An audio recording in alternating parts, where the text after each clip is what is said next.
ब्रेकनंतर बुलेटिनमध्ये पुन्हा एकदा स्वागत. आपण बघताय दुपारच्या बातम्या. संपूर्ण राज्य हिरवं करण्याची घोषणा करणाऱ्या इम्तियाज जलील यांच्यावरती नितेश राणेंनी टीका केली आहे.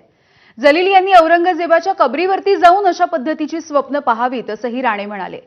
हिंदू भूमीला हिरवं करणाऱ्यांना याच मातीमध्ये गाडलं, हिरव्या सापांना औरंगजेबाच्या बाजूला दफन करणार असंही नितेश राणे म्हणाले आहेत.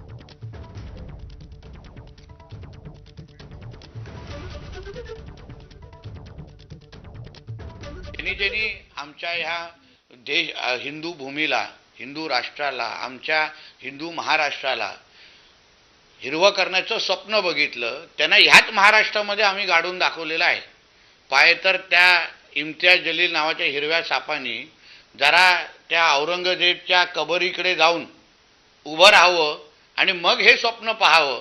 औरंग्या आणि टिप्याची स्वप्न बघणारे हे जे काही हिरवे साप आहेत, त्यांच्यासाठी पण औरंग्याच्याच बाजूला दफन करण्याचे कार्यक्रम महाराष्ट्रातला हिंदू समाजच हातात घेईल. औरंगजेबानं महाराष्ट्र हिरवा करण्याचं स्वप्न पाहिलं होतं, पण त्याचं स्वप्न पूर्ण झालं नाही. त्यामुळे एमआयएमला देखील स्वप्न पूर्ण होणार नसल्याचं संजय निरुपम म्हणाले. उद्धव ठाकरे गप्प का आहेत असा सवालही संजय निरुपम यांनी विचारला आहे.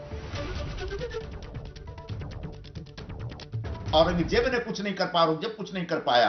जब औरंगजेब की जो पूरी एक मंसूबा था, वो मंसूबा पूरा नहीं हुआ, तो आप किस खेत की मूली.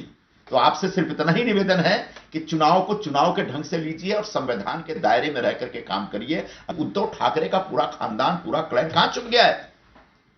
एमआईएम वाले, एक मुसलमान आके कहता है पूरे महाराष्ट्र को हम हरा कर देंगे, और वाठा वाले के मुंह में दही जमा हुआ है. पुण्यामध्ये मनसेला मिळाले